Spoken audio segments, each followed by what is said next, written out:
ನೀವೀಗ ಕೇಳುತ್ತಿದ್ದೀರಾ ಮಾಹಿತಿ ಖಜಾನೆಯ ಕಾರ್ಯಕ್ರಮಗಳನ್ನು.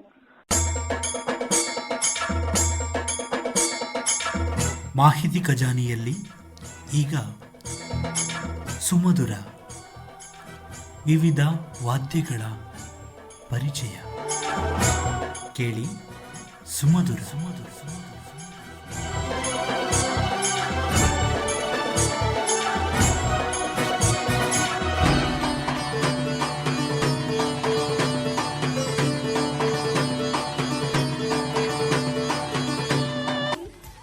ಬೆಲ್ ಐಕಾನ್ ಅನ್ನು ಕ್ಲಿಕ್ ಮಾಡುವುದರ ಮೂಲಕ ಸಬ್ಸ್ಕ್ರೈಬ್ ಆಗಿ.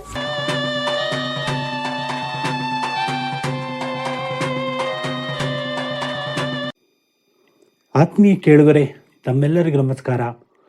ಮಾಹಿತಿ ಖಜಾನೆಯ ಇವತ್ತಿನ ಸುಮಧುರ ಸಂಗೀತ ವಾದ್ಯಗಳ ಪರಿಚಯ ಮಾಲಿಕೆಗೆ ಪ್ರೀತಿಪೂರ್ವಕವಾಗಿ ಸ್ವಾಗತ ಕೋರ್ತಾ ಇರೋದು ನಿಮ್ಮ ಗೆಳೆಯ ಶರತ್. ಇವತ್ತು ನಿಮ್ಮ ಜೊತೆ ಆಗಿದ್ದೀನಿ ಸ್ನೇಹಿತರೆ.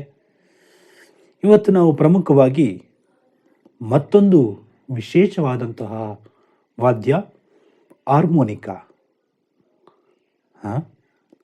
ಹಾರ್ಮೋನಿನ ಅಂತ ಯೋಚನೆ ಮಾಡ್ತಿದ್ದೀರಾ?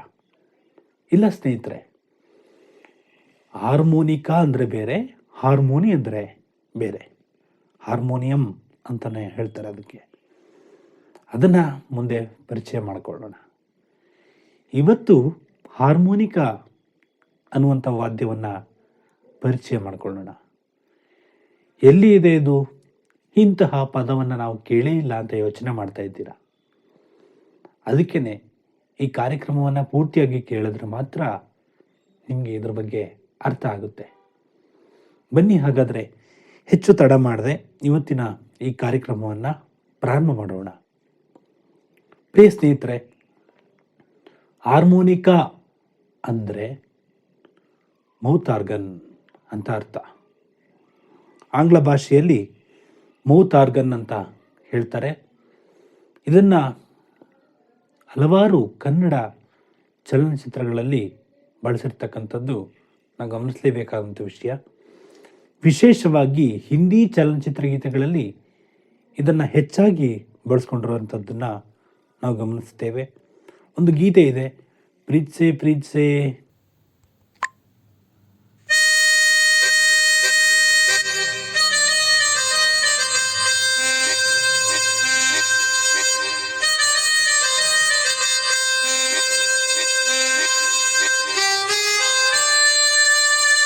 ಕಣ್ಣ ಮುಚ್ಚಿ ನನ್ನ ಪ್ರೀತಿಸೆ ಅಂತ ಒಂದು ಸಾಂಗ್ ಬರುತ್ತೆ. ಆ ಹಾಡಿನಲ್ಲಿ ಮೊದಲಿಗೆ ಈ ಒಂದು ವಾದ್ಯವನ್ನು ನುಡಿಸಿದ್ದಾರೆ. ಈ ವಾದ್ಯದ ನಾದವನ್ನು ಕಾರ್ಯಕ್ರಮದ ಕೊನೆಯಲ್ಲಿ ನಿಮಗೆ ಕೇಳಿಸ್ತೀನಿ. ಹಾಗಾಗಿ ಕಾರ್ಯಕ್ರಮವನ್ನು ಕೊನೆಯ ತನಕ ಕೇಳಿ ಅಂತ ತಮ್ಮಲ್ಲಿ ಮನವಿ ಮಾಡಿಕೊಳ್ತಾ ಇದ್ದೀನಿ. ಹಾಗೆ ಮತ್ತೊಂದು ವಿಷಯ, ಇನ್ನೊಂದು ಹಾಡು ಸತ್ಯ ಇನ್ ಲವ್, ಸತ್ಯ ಈಸ್ ಇನ್ ಲವ್ ಅಂತಕ್ಕಂತಹ ಸೆರೆಯಾದೆನು ಅನ್ನುವಂತಹ ಒಂದು ಹಾಡಿನಲ್ಲೂ ಕೂಡ ಈ ಒಂದು ಹಾರ್ಮೋನಿಕಾ ಅಥವಾ ಮೌತ್ ಆರ್ಗನ್ನನ್ನು ಬಳಸಿರೋದನ್ನು ನಾವು ಗಮನಿಸ್ಬೋದು.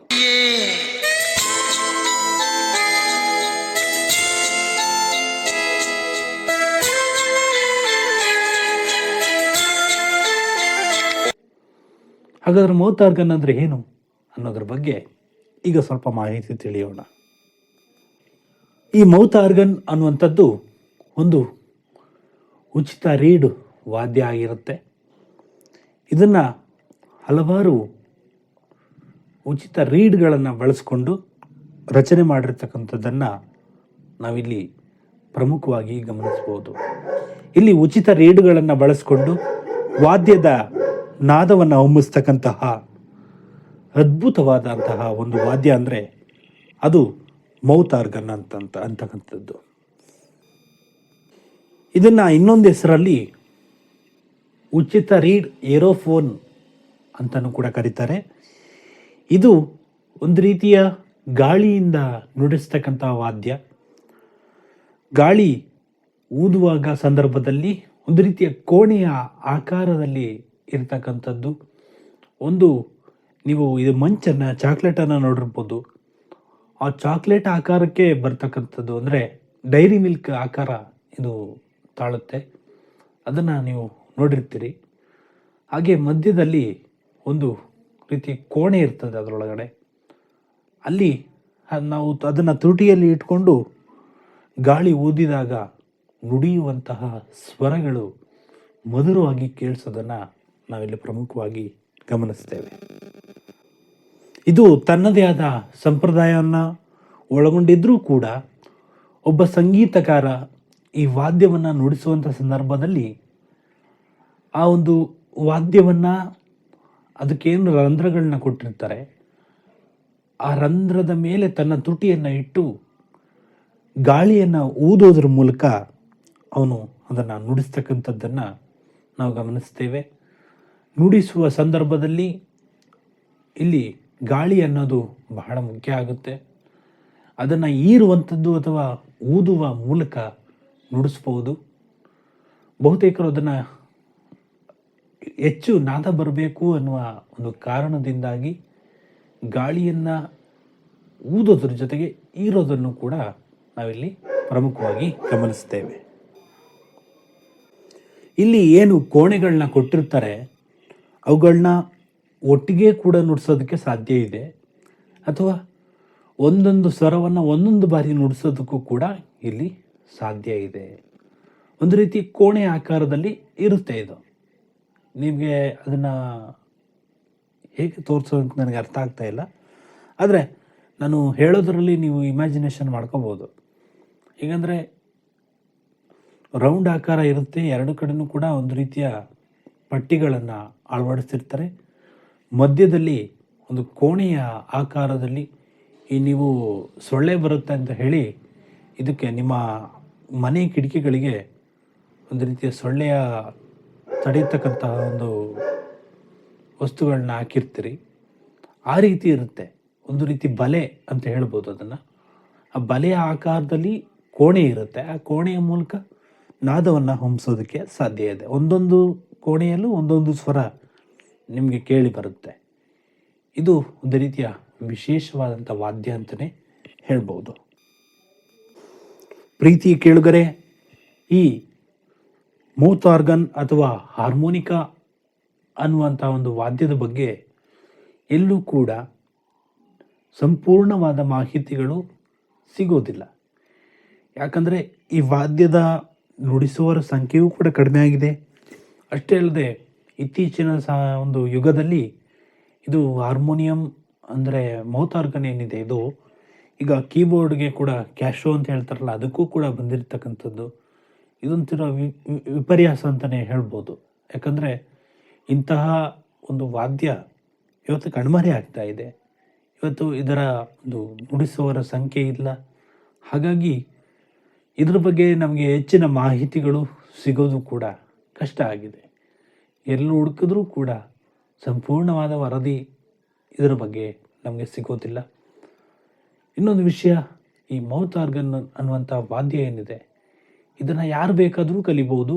ಆದರೆ ಉಸಿರಾಟದ ತೊಂದರೆ ಇರ್ತಕ್ಕಂಥವರು ಇದರ ಬಗ್ಗೆ ಸ್ವಲ್ಪ ಗಮನ ಹರಿಸೋದು ಬಹಳ ಉತ್ತಮ.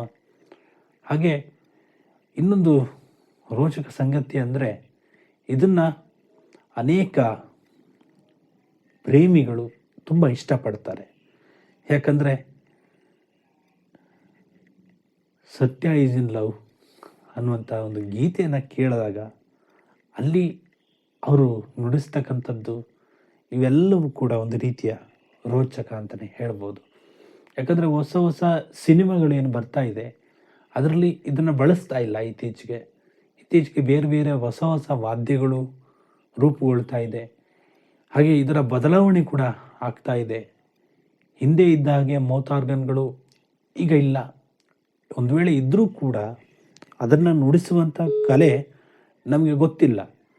ಹಾಗಾಗಿ ನಾವು ಅದ್ರ ಬಗ್ಗೆ ಹೆಚ್ಚು ತಲೆ ಕೆಡಿಸ್ಕೊಳ್ಳೋದಕ್ಕೆ ಹೋಗೋದಿಲ್ಲ. ಈಗ ಆ ವಾದ್ಯದ ಒಂದು ನಾದ ಇದೀಗ ನಿಮಗಾಗಿ.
ಇದುವರೆಗೆ ಈ ಕಾರ್ಯಕ್ರಮವನ್ನು ಆಲಿಸಿದ ನಮ್ಮೆಲ್ಲ ಕೇಳುಗರಿಗೂ ಧನ್ಯವಾದಗಳನ್ನ ತಿಳಿಸ್ತೀನಿ. ಇನ್ನೂ ಯಾರು ಸಬ್ಸ್ಕ್ರೈಬ್ ಮಾಡದೆ ನೋಡ್ತಾ ಇದ್ದೀರಿ, ಈ ಕೂಡಲೇ ಸಬ್ಸ್ಕ್ರೈಬ್ ಮಾಡ್ಕೊಳ್ಳಿ. ಕರೆಂಟ್ ಸೆಟ್ಟಿಂಗಲ್ಲಿ ಆಲ್ ಅಂತ ಸೆಲೆಕ್ಟ್ ಮಾಡ್ಕೊಳ್ಳಿ. ಆವಾಗ ಮಾತ್ರ ನಾವು ಅಪ್ಲೋಡ್ ಮಾಡುವ ಎಲ್ಲ ವಿಡಿಯೋ ನೋಟಿಫಿಕೇಷನ್ ನಿಮಗೆ ಮೊದಲು ಸಿಗುತ್ತೆ. ಹಾಗೆ ₹1 ಕೂಡ ದುಡ್ಡು ಯೂಟ್ಯೂಬ್ ನಿಮ್ಮ ಒಂದು ಗೂಗಲ್ ಪೇ, ಫೋನ್ಪೇಯಿಂದ ಕಟ್ ಆಗೋದಿಲ್ಲ. ಎಲ್ರಿಗೂ ಒಳ್ಳೆಯದಾಗಲಿ. ಮತ್ತೆ ಮುಂದಿನ ಕಾರ್ಯಕ್ರಮದಲ್ಲಿ ಮತ್ತೊಂದು ವಾದ್ಯವನ್ನು ಪರಿಚಯ ಮಾಡಿಕೊಳ್ಳೋಣ ಅಂತ ಹೇಳ್ತಾ ಮತ್ತೆ ಭೇಟಿಯಾಗೋಣ. ನಮಸ್ಕಾರ.